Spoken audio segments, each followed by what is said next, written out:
All right, I'm right back for video for 10.2 notes.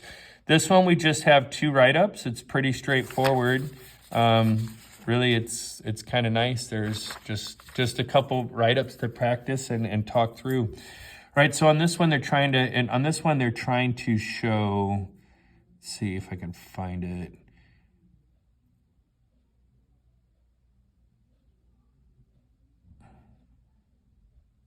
Oh, this one here, yeah,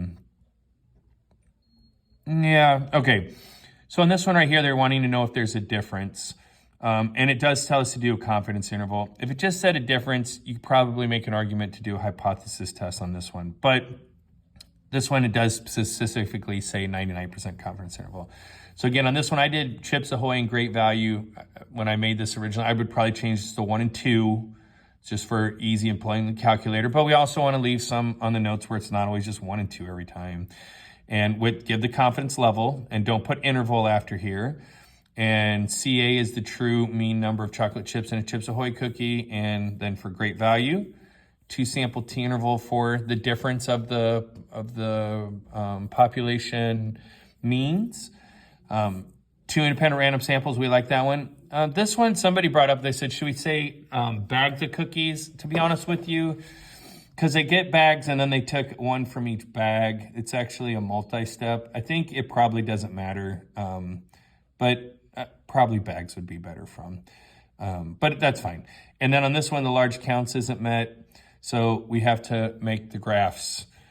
So we plug in those. I don't know. Actually, I was going to say I'm not going to mess with that, but I changed my mind. So we're going to go ahead, and it's going to take me a second. Probably should have had these typed in already.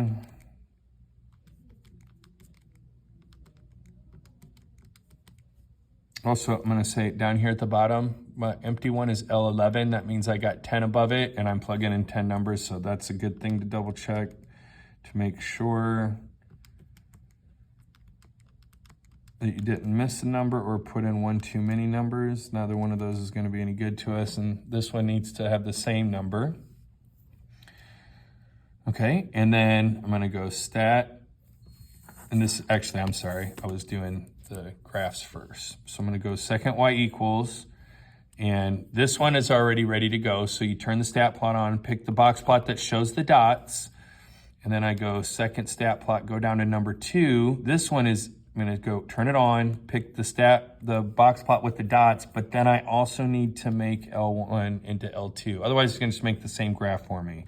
As a matter of fact, I'll show you what happens if we do that. We go zoom 9, get the same freaking graph, one right above the other one. That's not going to happen. There's just no way that way if you made a mistake, you'd still get the right answer.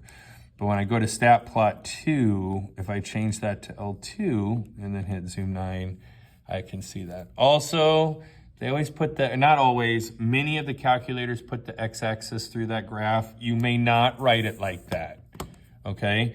And remember, this needs to pretty much pass the eyeball test. And you need to have a consistent scale, label, and then you have to indicate which one's which and label. A lot of you will forget to label the y-axis. You'll do everything right.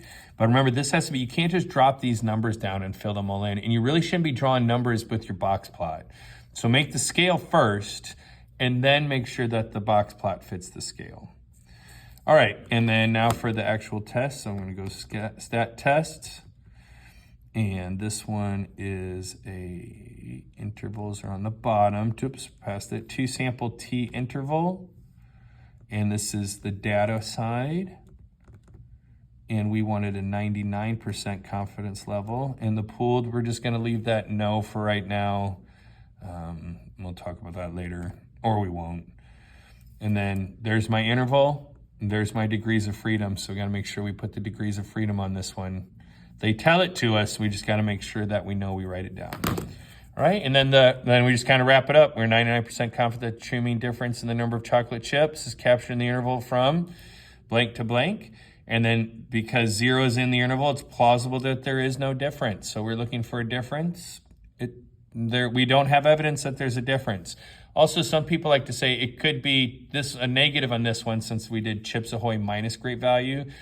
negative means great value had more chips, positive means Chips Ahoy. So it's either one was bigger, the other one was bigger, or they were the same, which means that that interval just doesn't give us a lot of information. All right, and then for this last one here, we have these. First of all, there's a typo, and we never remember to fix this until it's too late, but it says 26.5, it should be 2.65. So, and again, for this one, we probably are going to write down that interval in a slightly different format. We're probably going to say mu sub h equals mu sub a, and mu sub h is greater than mu sub a, or 1 and 2. Probably better to do 1 and 2, but like I said, for these notes, we have some that aren't just 1 and 2.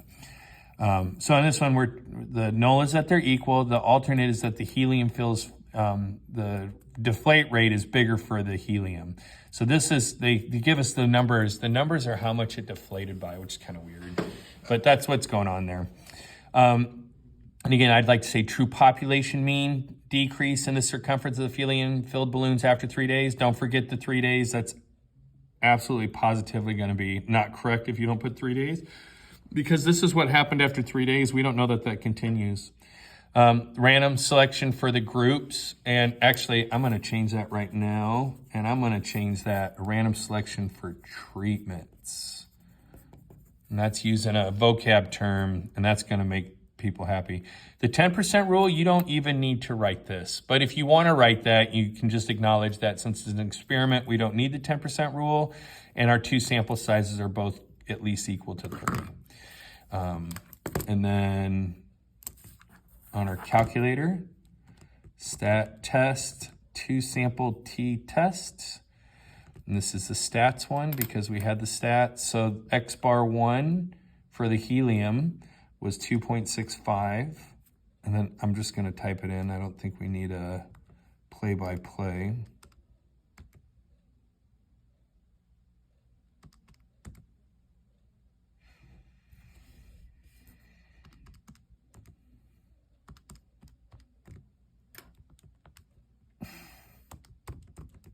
That was awesome.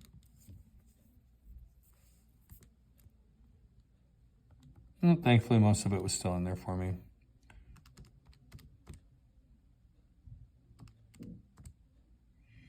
And again, I'm trying to show that 1 is greater than 2. And there's my answers that I get. Okay, and then again, I'll just go through this real quick. Since p-value is greater than alpha, we failed to reject. There is not evidence of what we're trying to prove, that the helium balloons deflate faster.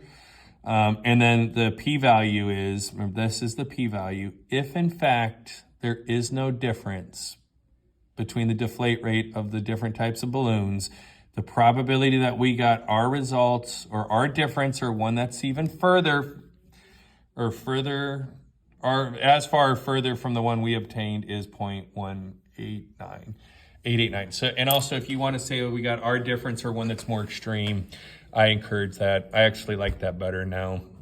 All right, 2 more days of notes left for the whole year.